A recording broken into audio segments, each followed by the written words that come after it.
ওকে, hello guys, কেমন আছেন? আশা করি ভালো। তো নতুন একটা ভিডিও নিয়ে হাজির হলাম অনেকদিন পর। এখন যে কোয়েশ্চেনটা আনসার দেব, কোয়েশ্চেন বলতে সেগমেন্ট করব সেটা হচ্ছে আপনারা অলরেডি জানেন আমি ২ দিন আগে দিয়েছিলাম আপনাদের হিন্টস ভিডিও হিসেবে। কিছু ক্ষেত্রে ইটালি এম্বাসি আবেদনকারীর ক্ষেত্রে ইন্টারভিউ নেয়। এই ইন্টারভিউটা কিভাবে নেয় এবং কি কোয়েশ্চেন করতে পারে এ সম্বন্ধেই আজকে এই ভিডিওটা থাকবে। প্রথমত আমি জানিয়ে দেই এটা সবার ক্ষেত্রে নিবে না ইন্টারভিউটা। আপনার যে মালিক আছে তার ৫ জন অ্যাপ্লিক্যান্ট আছে। তো ৪ জনের ভিসা হয়ে গেছে। লাস্টে আপনি একজন বাকি আছেন। তো আপনার একটা ইন্টারভিউ নিতেই পারে। ঠিক আছে? কোয়েশ্চেনগুলা যদি আপনি সুন্দরভাবে উত্তর দিতে পারেন, সেক্ষেত্রে আপনার কোনো টেনশনের কারণ নেই, ভিসা আপনার হবেই। তো মূলত কি কোয়েশ্চেনগুলা করে? এখন দেখেন একজন নুলস্থার উপর ভিত্তি করেই কিন্তু কোয়েশ্চেনগুলা করে। মানে আপনি যে ওয়ার্ক পারমিটটা পাইছেন, যেটা ইটালির ভাষায় বলে নুল অবস্থা। তো সেক্ষেত্রে আপনার এই নুলস্থার ভেতরে যেসব তথ্যগুলা দেওয়া আছে, মালিকের তথ্য আছে, কন্ট্রাক্টের তথ্য আছে, সবকিছু তথ্য কিন্তু নুলস্থার ভেতরে দেওয়া আছে। যেটা আপনার জানার কথা। ঠিক আছে? এবং ওই জিনিসটাই যাচাই করার জন্য আরকি আপনার সাথে নুরস্থার যে কমিউনিকেশন মানে আপনার নুরস্থার সম্পর্কে কতটুকু জানেন বা আপনার মালিক সম্পর্কে আপনি কতটুকু জানেন, আপনি কাজটা কিভাবে পেলেন? এইসব জিনিসই আপনার খুঁটিনাটি তথ্য ইটালি এম্বাসি জিজ্ঞেস করে। এখন ইটালি এম্বাসি কি ইটালীয় ভাষায় জিজ্ঞেস করবে? না, বাংলা ভাষায় করবে। ওনার ট্রান্সলেটর থাকবে, একজন ইটালিয়ান থাকবে, একজন ট্রান্সলেটর থাকবে অবশ্যই বাংলাদেশী। তো সেক্ষেত্রে উনি ইটালিতে কোয়েশ্চেন করবে, উনি ট্রান্সলেট করে আপনাকে জানাবে, আপনি জাস্ট উত্তর দিয়ে দিবেন স্বাভাবিকভাবে। ১ম কোয়েশ্চেন কি হতে পারে? এটা নির্ভর করে হচ্ছে আপনার নুলস্থার উপর, আপনার কোন ক্যাটেগরি নুলস্থায় আছেন। কনস্ট্রাকশন যদি ক্যাটেগরি মানে স্পন্সরে যদি হয়ে থাকেন, তাহলে যদি আপনার কাজ রিলেটেড কনস্ট্রাকশন এর কাজ যদি হয়ে থাকে, তো ওই রিলেটেড কোয়েশ্চেন করতে পারে। আপনার যদি কৃষিকাজের জন্য হয়ে থাকে সিজনাল এ, তো সেই ক্ষেত্রে সেই কোয়েশ্চেন গুলা করতে পারে। এখন ১ম কোয়েশ্চেন হতে পারে, ধরেন আপনি কোন কাজে যাচ্ছেন? ঠিক আছে? কোয়েশ্চেন এরকমও হতে পারে বা অন্যভাবেও জিজ্ঞেস করতে পারে বা আপনার কি কাজে নুলস্থা বের হইছে বা আপনি কি সেটা জানেন কিনা? ঠিক আছে? তো মূলত আপনি এমনও জিজ্ঞেস করতে পারে যে আপনি দেখা যাচ্ছে যে আপনি ৪-৫ টা দেশ ঘুরছেন বা আপনি ওয়ার্ক ভিসায় অন্য দেশেও কাজ করছেন। দুবাইতে, মালয়েশিয়াতে কাজ করছেন। সেই সম্পর্কেও আপনার রিলেটেড কাজ করতে পারে বলতে পারে যে আপনি ওখানে কি কাজ করতেন। তো ওই কাজগুলা জানি আপনার নুলস্থার ক্ষেত্রে দেখা যায় নুলস্থায় যে মাধ্যম বা যে কাজের মাধ্যমে বের হইছে, সেই নুলস্থার যে কাজের ক্যাটেগরিটা জানি আপনি যে বিদেশে কাজ করছেন সেই ক্যাটেগরির সাথে মিলে। ঠিক আছে? এটা কমন সেন্স। তো আপনাকে উপস্থিত বুদ্ধিতেই অনেক কিছু উত্তর দিতে হবে। ওকে, আমি কনস্ট্রাকশন কাজে কাজ করতাম। মৌখিক যে উত্তরটা সেটাই জানতে চাবে। তো সেক্ষেত্রে আপনি আগে থেকেই যেন আপনার মালিকের সাথে বা আপনার মাধ্যমের সাথে আপনি প্রথমত ১০ দিন বা ১৫ দিন সময় দেওয়া হয়। ১৫ দিন ধরেন ১৫ দিন আগে আপনাকে ইটালি এম্বাসি কল দেবে যে এই সময়ে আপনার ইন্টারভিউ বা এত তারিখে। তো ওই যে ১০-১৫ দিন আছে ওটা রিহার্সাল করে নিবেন। আপনার মালিকের সাথে বা আপনার মাধ্যমের সাথে বলে নিবেন যে কি কোয়েশ্চেন যেসব কোয়েশ্চেন করবে আ কাজের ক্ষেত্রে। তো আমি সেগুলো বলতেছি। প্রথমত আপনার জিজ্ঞেস করতে পারে কত দিনের কন্ট্রাক্ট এ আপনি যাচ্ছেন? দেখেন এখানে লেখা থাকে স্পন্সরের দূরতা কত, এখানে লেখাও থাকে বা আপনি আপনার মাধ্যমের কাছে আপনি জেনে নিবেন যে আসলে কত দিনের কন্ট্রাক্ট এ আপনি যাচ্ছেন। ৬ মাস হতে পারে, ১ বছর হতে পারে স্বাভাবিকভাবে। তো আরেকটা হতে পারে ওইখানে কন্ট্রাক্ট এ লেখা থাকে আপনি কয় ঘন্টা প্রতিদিন কাজ করবেন বা উইকলি কাজ করবেন নাকি আপনাকে বেতন কত টাকা দেওয়া হবে সেটাও আপনাকে জিজ্ঞেস করতে হবে যে আপনার বেতন কত দিবে। এমনও জিজ্ঞেস করতে হবে আপনি কি জানেন কি না? তো সেক্ষেত্রে দেখেন এটা জানার এটা এতগুলো কোয়েশ্চেন করার মানেই হচ্ছে কি, আপনি মালিক সম্পর্কে আপনার কমিউনিকেশন আছে কিনা মালিকের সাথে। নাকি আপনি এমনি কোনো দালালের খপ্পরে পড়ে আপনি অনেক টাকা দিয়ে আপনাকে এভাবে নিতেছে।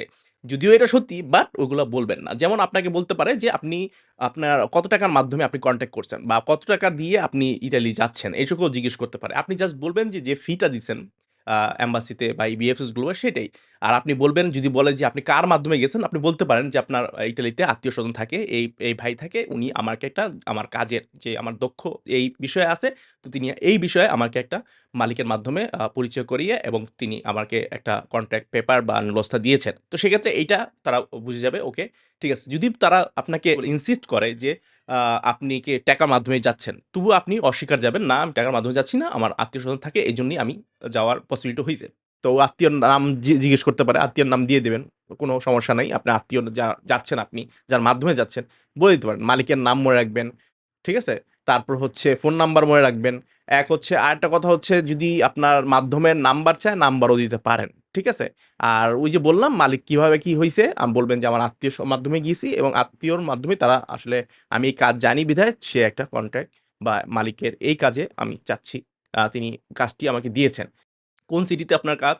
এটাও আপনার জিজ্ঞেস করতে পারে। আপনি নিশ্চয়ই জানেন যে ইটালির নুলস্থার মধ্যেই লেখা থাকে যে কোন সিটিতে আপনার কাজ মানে আ কাজ করবেন। ঠিক আছে? ওটা নুলস্থার মধ্যে থাকে। রোম সিটির মধ্যে উপরে লেখা থাকে রোম সিটি। তো অ্যাড্রেসও জানতে চাইতে পারে। আপনার মালিকের নাম জানতে চাইতে পারে। ঠিক আছে? আপনি কোন পজিশনে কাজ করবেন সেটাও জানতে চাইতে পারে।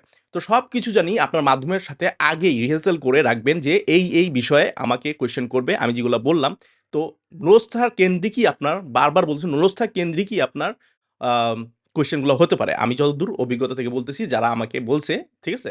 এবং শেষমেশে দেখা যাবে যে আপনার হাতটা দেখতে চাবে। যদি কনস্ট্রাকশন এর কাজ করেন, ঠিক আছে?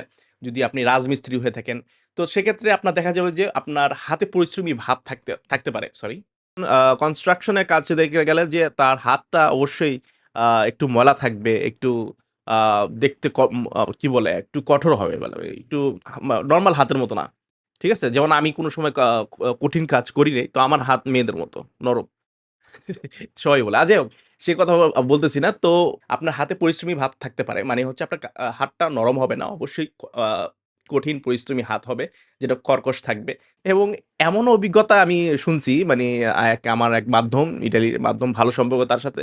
তিনি তার যিনি অ্যাপ্লিক্যান্ট আছে তাদেরকে শিখিয়ে দিয়েছেন যে কিভাবে হাতটাকে কড়কড়া করা যায়। আর তাকে বলছিল যে আপনার হাতটা যেন একটু কি বলবো, ঘষা-মাজা করে নেন। যাই হোক, উনি ১০ দিন ধরে তিনি গাছের মধ্যেই ঘষা-মাজা করছেন। এমন ঘষা-মাজা করছেন যে তার হাতটাই নষ্ট করে ফেলছেন, এমন অবস্থা। তো ইতালি এম্বাসি যখন দেখলো, ইতালি এম্বাসি দেখে তো কি বলে, অবাক হয়ে গেল, এমন কেন হাত? যাই হোক, তিনি বলে দিলেন যে তিনি কাজ করেন। যাই হোক, ওটা আসলে ফর্মালিটিস এর জন্যই আসলে কোয়েশ্চেন গুলা করা হয়। তো সেক্ষেত্রে তারাও বুঝে কোনোভাবে। বাট আপনাকে বোঝাতে হবে যে আপনি আগ্রহী এবং আপনি যে কাজে যাচ্ছেন সেই কাজে পারদর্শী। ঠিক আছে? এটাই মূলত ব্যাপার। তো কোয়েশ্চেন গুলা কিন্তু একধারেই একই ক্যাটেগরিতে, একই অনুযায়ী বিভিন্নভাবে আপনাকে কোয়েশ্চেন আস্ক করতে পারে। সব কোয়েশ্চেন বলা সম্ভব না। একটা কোয়েশ্চেনের মধ্যেই ৪-৫ টা কোয়েশ্চেন করতে পারে। ওই যে আমি যে ব্যক্তির কথা বলছি, ওনাকে প্রায় অনেকগুলা কোয়েশ্চেনই করছে। তো মূলত প্রধান যে কোয়েশ্চেন গুলা আমি জাস্ট আপনাকে বলে দিলাম যে, প্রথমত আপনি কি কাজে যাচ্ছেন, বা আপনি আগে কি কাজ করতেন, এবং আপনার যে কাজে যাচ্ছেন কত দিনের জন্য আপনি যাচ্ছেন, এবং কত ঘন্টা আপনার কাজ করাবে, সবকিছু কিন্তু আপনি মালিকের সাথে এগুলা জেনে নেবেন।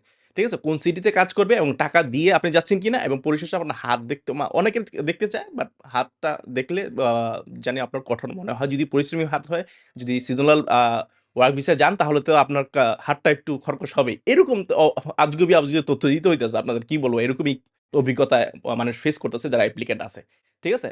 তো মূলত এইসব কোয়েশ্চেন গুলাই করে। ঠিক আছে? ঘাবড়ানোর কোনো কাজ নাই। তো আপনার মাধ্যমের মধ্যে একটা রিহার্সাল করে নেবেন আগে থেকে, ইন্টারভিউর আগে। যদি আপনার ইন্টারভিউ পড়ে, দেখেন ১০০ জনের মধ্যে ৫ জনের মতো ইন্টারভিউ নিতে পারে। তো সেক্ষেত্রে দেখা যাচ্ছে যদি আপনি ওই ইন্টারভিউ এর ভেজালে পড়ে যান, ভয়ের কারণ নাই।